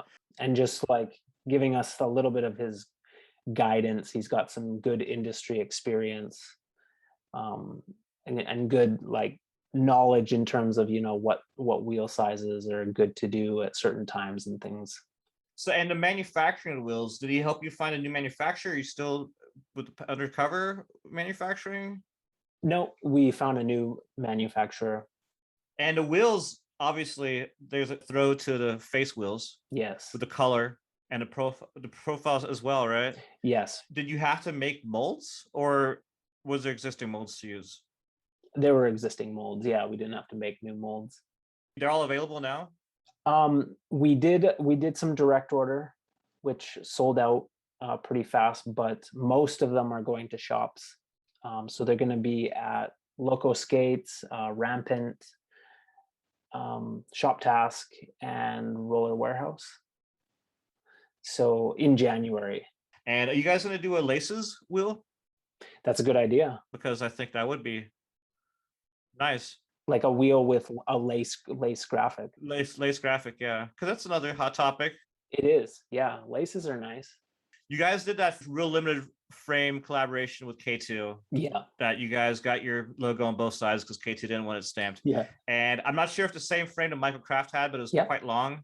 Michael Kraft had it. Yeah. You did have frame, so you guys have had a frame. You guys had some wheels. Now you have your own wheels. Now you're working with Lawrence, who makes frames. Have you had any discussion about making another mushroom blading frame or possibly a 50-50 mushroom blading frame collaboration project? Nothing in the near future.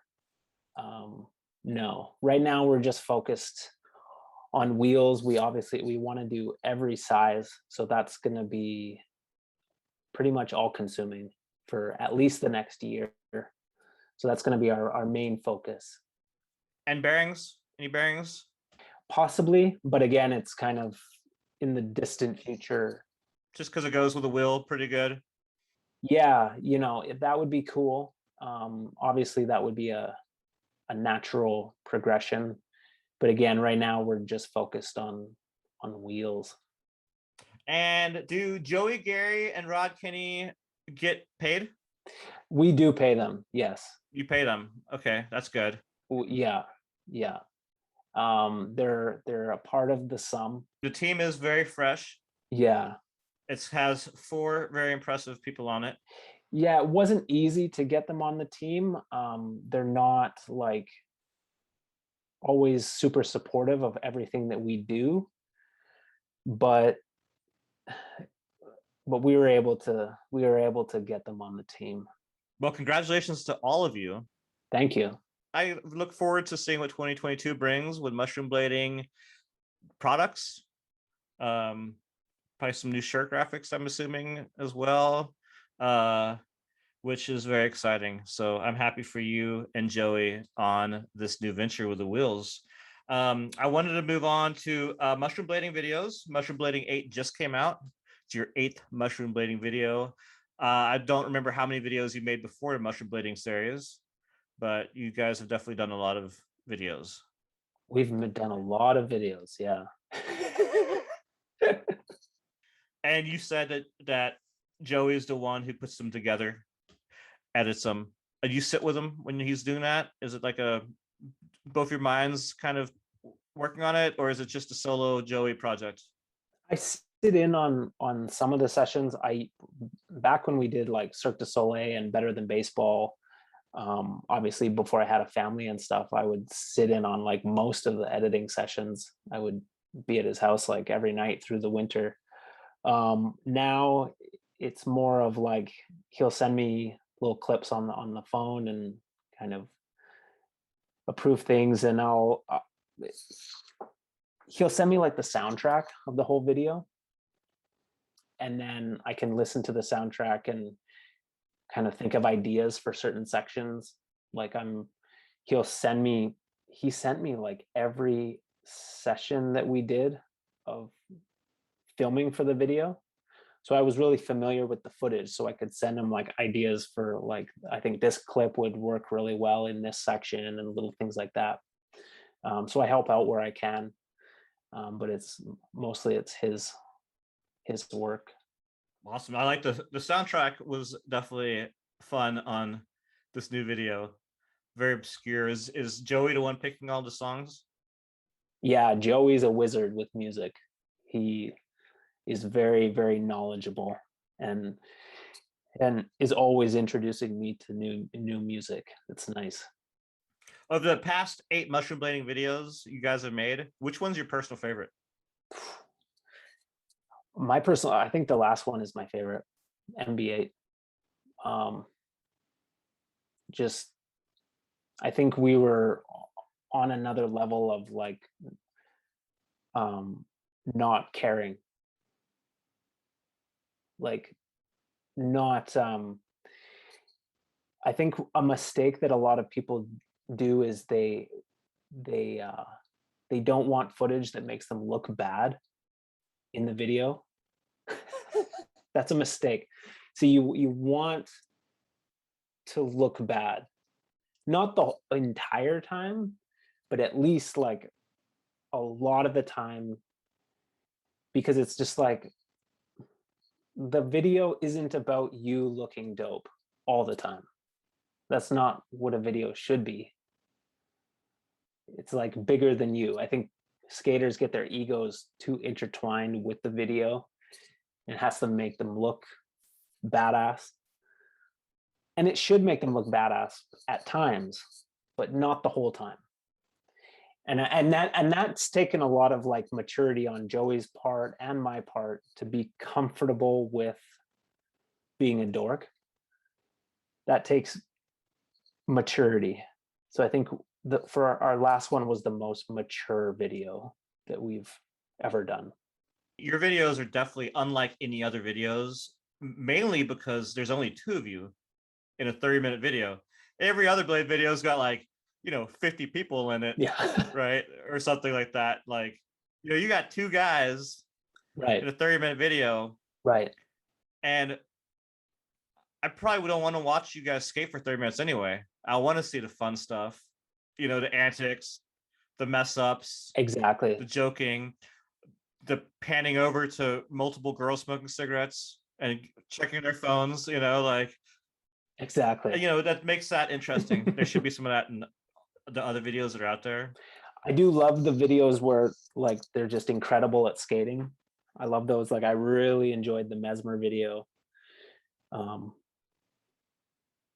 It was really good. I love it. I've watched it maybe 10 times since it came out. But on our level, we're not like that good. So like we need, like our goal is not to make a Mesmer video. Our goal is to make like a really entertaining experience. So to do that, we try to combine the dorkiness with those God moments. It works out very well. I mean, you've done 8 videos and people like them. So you're doing it right. Now, who is a better filmer, you or Joey? Good question. And I think it's pretty even. I do take a lot of pride in my filming. I'm a very good filmer. Joey's a really good filmer too. I wouldn't say one is better than the other. Just like I wouldn't say one is a better skater than the other. It's kind of like, Joey has his day and I have my day. I have my moments with the camera and Joey has his moments. Joey has fucked up some clips and I've fucked up some clips. Like it just depends on I've also fucked up some clips. It happens. It happens no matter how good you are. Like, oh dude, you might have to do that again. Like I sneezed right when you were doing your trick. But yeah, I think we're both really good filmers, which is very important. Good filming is very important. What's the most memorable moment from filming the mushroom blading series? Is there one that stands out? Well, yeah, there was a time when a guy got stabbed in Vancouver. Well, yeah, that's memorable. Yeah. And the whole street there was just like so much blood. Yeah, filming that was memorable. Was that in the video? Yeah. Which one? Which video? Mushroom Blading 1. It's been a long time since I've seen that. Yeah, it's intense. You go back and watch your old videos at all? No, I'm more into watching our new videos. Yeah, I don't really watch like the older ones. Like I usually watch like wizard like edits just to try to get ideas for wizard skating if I watch our stuff. I was reading about your city, Kamloops. Yeah. First of all, the name is so bizarre, so it goes really well with mushroom blading. And I read it's like a anglicized version of an Indian word, but I also read, your city, the population grew in the past 10 years, said something like 10,000 people. Have they built new stuff there? Yeah, like since like over the last 20, 30 years, the development is just crazy to think about. Like there's this old show that we used to watch called Euphorium Emporium, and that was like a cable access TV show, like a comedy sketch show that people used to do back in the 90s. And it's so interesting to watch because like where a lot of strip malls and and big buildings are now, there used to be just dirt, just like mountains and stuff. So yeah, the development is crazy. So what's the closest big city to there? Vancouver. Vancouver is 4 hours away. So that's still pretty far. Yeah. We don't have too much left. I know it's been a long episode, but I think we touched on some pretty good topics so far. I wanted to go to the podcast. I don't have a lot to talk about the podcast of the How to Be Unpopular, just because you've talked about it a lot with other people. You talk about it a bunch in Jump Street, talk about it a bunch in the Back to Blading. So, but I do have a couple questions about the podcast. And what was your favorite episode? Obviously, like interviewing Chris Haffey was pretty incredible, just in terms of like starting a podcast and then being like, holy shit, like Chris Haffey is gonna come on. And he was like the big superstar at the time. So that was memorable. We also interviewed, Joey and I did a Skype interview with Chauncey. What's his real name? What's his real name? From Chauncey. He was in Forever Now. Dan. He had a bunch of nicknames. I'm not sure. And it was just so bizarre. It was really memorable. Yeah, it was really good. You've had a lot of people on the podcast multiple times. I know Frank Stoner's been a bunch. Yeah, I did a few podcasts with Frank. I did one at his house in Austin. Okay. I was there for a South by Southwest. I actually saw Brian Freeman skating down the street when I was in Austin. Oh, wow. That's cool. I just yelled out, "Be free!" He turned around and I don't think he knew who I was. So you guys have had Frank on the podcast a ton. A few times, yeah. He's been a reoccurring guest. I know Frank loves linguistics of skating, trick names. Yeah. What do you guys enjoy the most about having Frank on the show? Yeah, he's a really interesting perspective because he is an academic and he is really into the linguistics of skating. Yeah, his perspective is just really interesting. Yeah, he's definitely has a different perspective on skating than most people, just because he's hyper intelligent. Exactly. He sees it through a different lens. I've noticed with the podcast that the episodes have been trickling out. You haven't been doing too many. I know you stepped back from doing podcasts yourself, and mainly Joey's doing them.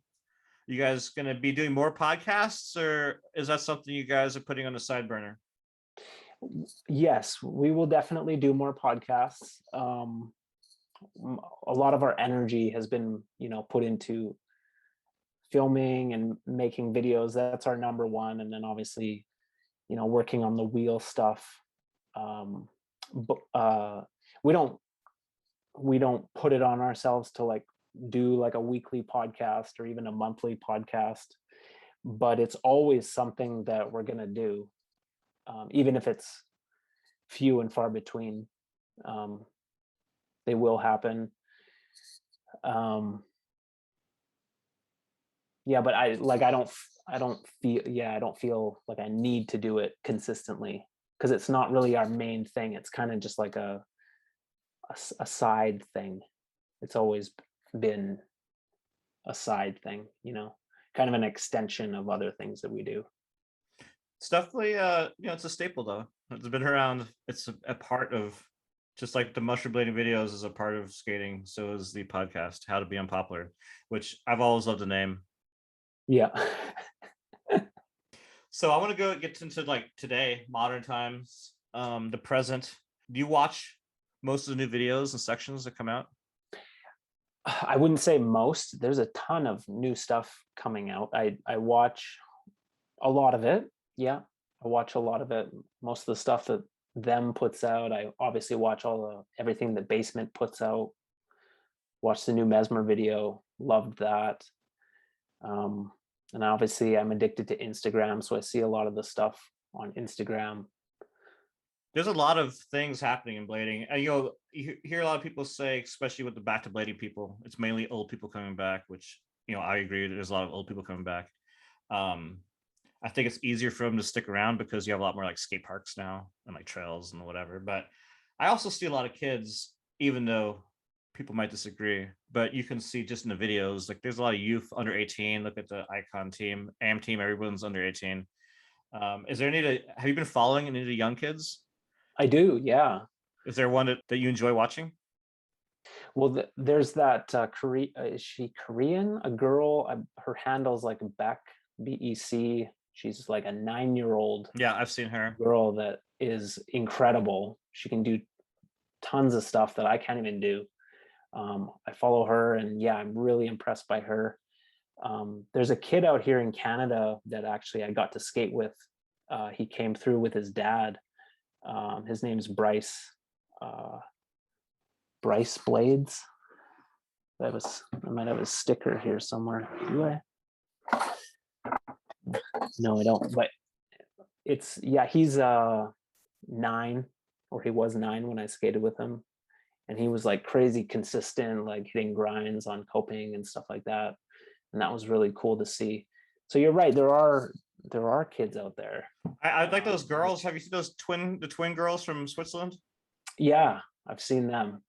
Yeah, they're fun to watch. There's also that kid Yerk that skates for Icon. He's like 18. He won the Blading Cup Open. I'm not familiar with him. No. He's from Switzerland, but he lives in Montreal now. Oh, okay. So he's like one of the new additions to Montreal. Yeah, it's cool to see young kids skating. It's very cool. I love it. What are you the most excited about, like in blading today, with all the changes that have been happening with brands and new companies and royalties and kids and people coming back? Like, what are you most excited about? I'm most excited that people are like open-minded to like different wheel sizes and different technologies, different skating styles. Like there isn't this, like there used to be a very, very closed-minded attitude towards rec skating, big wheels. Like aggressive skaters wouldn't be caught dead on like big wheels.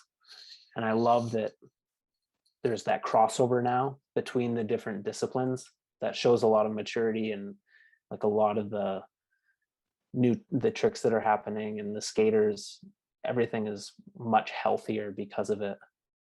I agree. And I also think that that's one thing that can make skating really grow, is uniting all the factions, right? Yeah. Like the sport has to grow together. Exactly. Not independently. Exactly. And not together with other extreme sports. Yeah. And even the unity with quad skating, like, is very cool to see that those communities are coming together.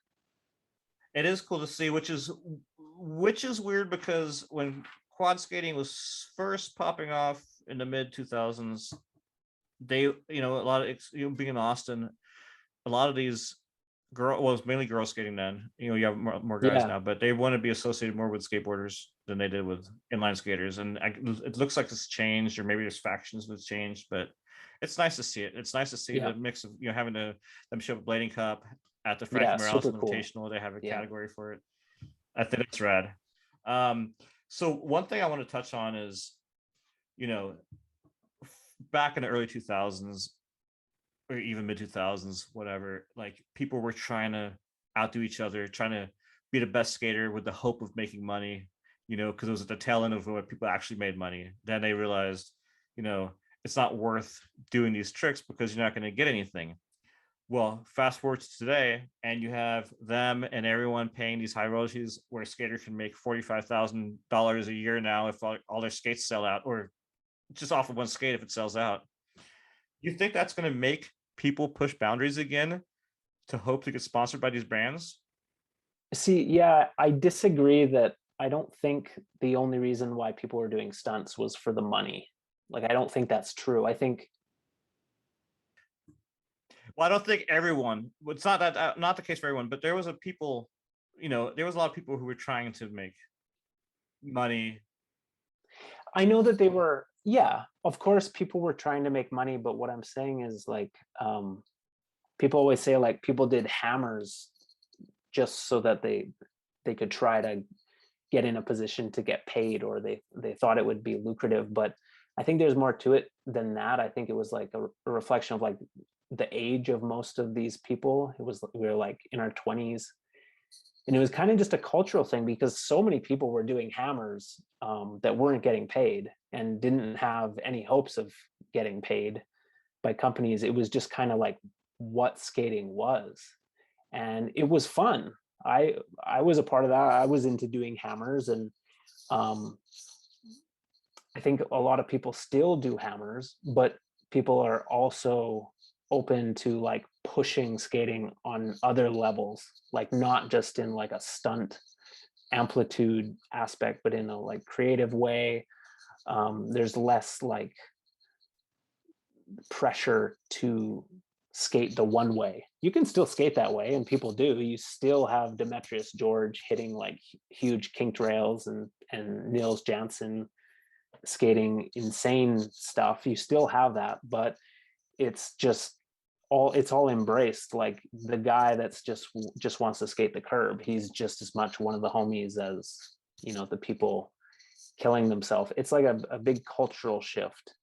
And the fact that people like Pat Ritter and Danny Beer are getting pro skates, it shows people that you don't need to be a stunt skater to be a top pro or to get a pro boot. You can, if that's who you are, but you can just kind of follow your own bliss. Okay. It seemed more realistic back in the day to like make a salary from just skating. And I could be wrong, but I don't think that's realistic nowadays, to expect that you can just like get on a company and then get a solid paycheck for being on that company. It might happen, but it's super rare.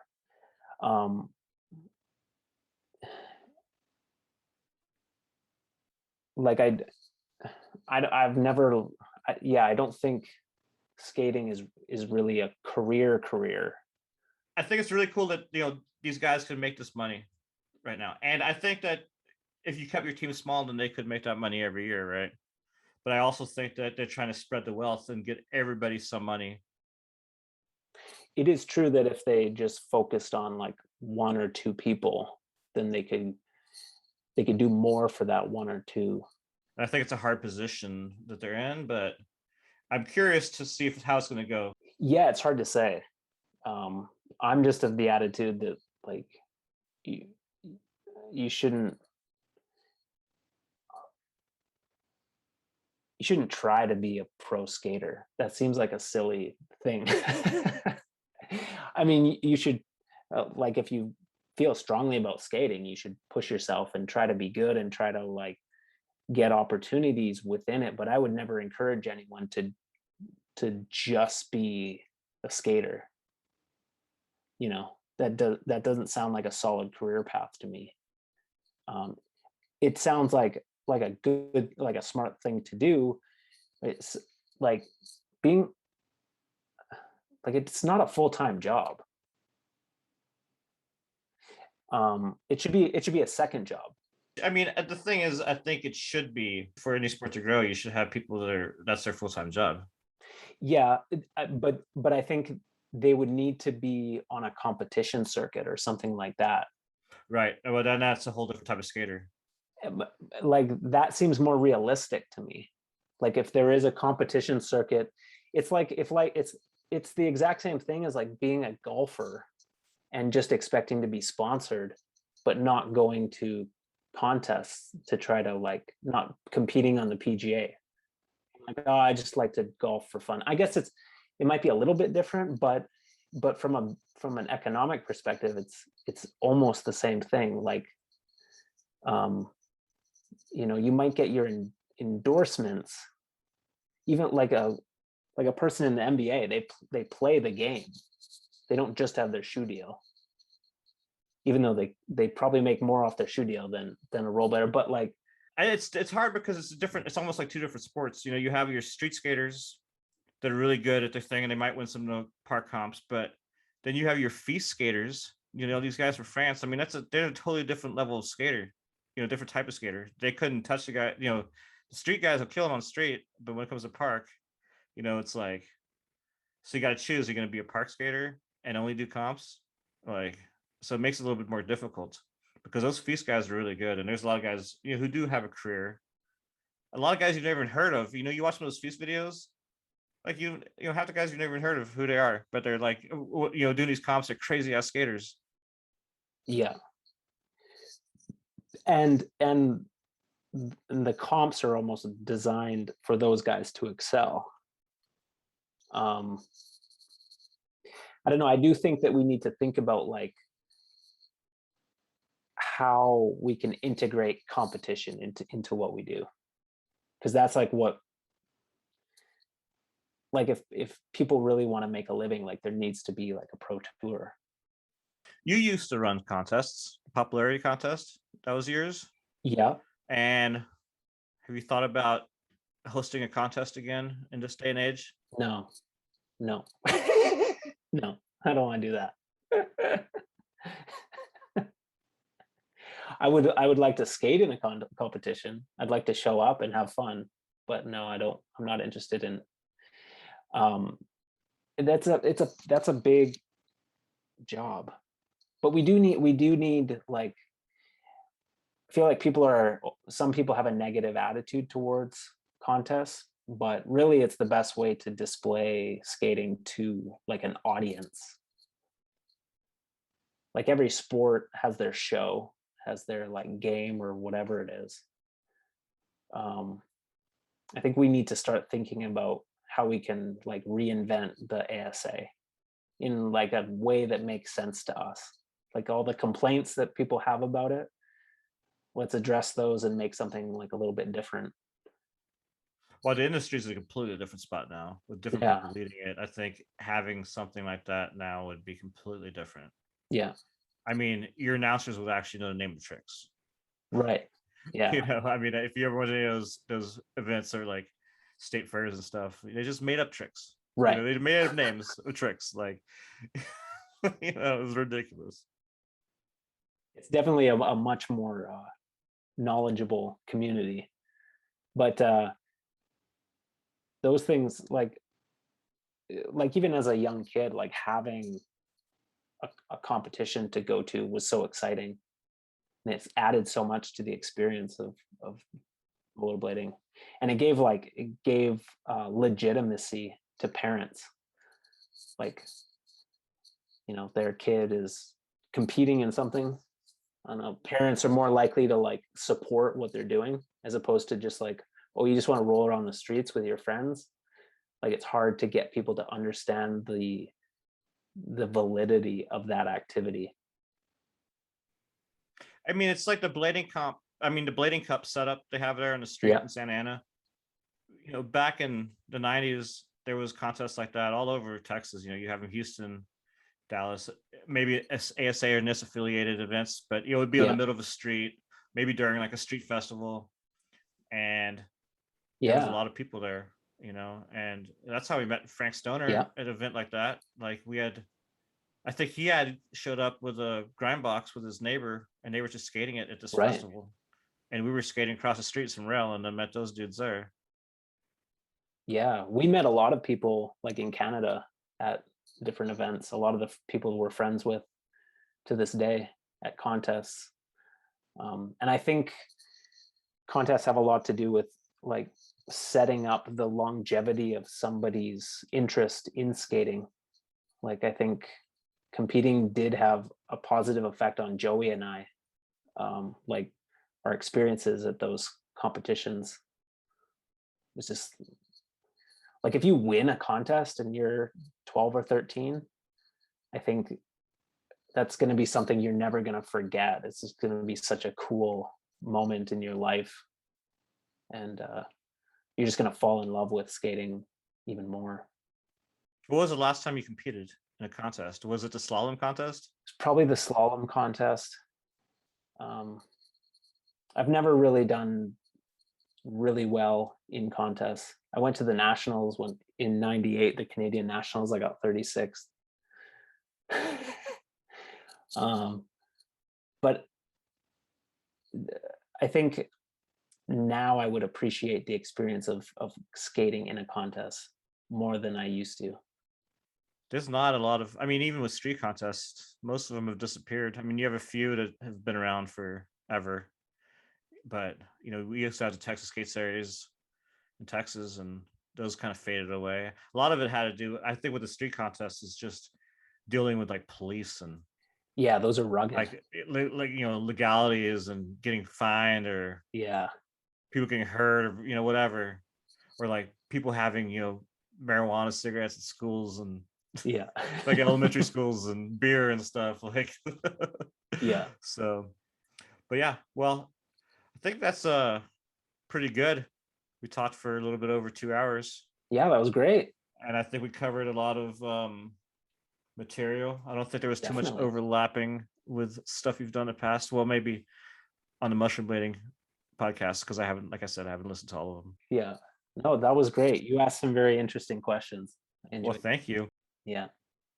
Todd, thank you so much for coming on the show. That was a lot of fun. I really enjoyed talking to you, and I hope everyone out there enjoyed watching this. If you did, make sure and hit the like button. Subscribe to this channel if you haven't already, and hit the bell icon to be notified of all future uploads.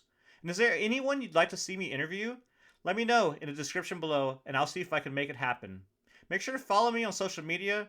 I have Facebook, Instagram, and Twitter, and I have links in the description below. And if you do want to support this channel, I have a link to my Patreon page where you can have access to exclusive footage and videos not available on this channel.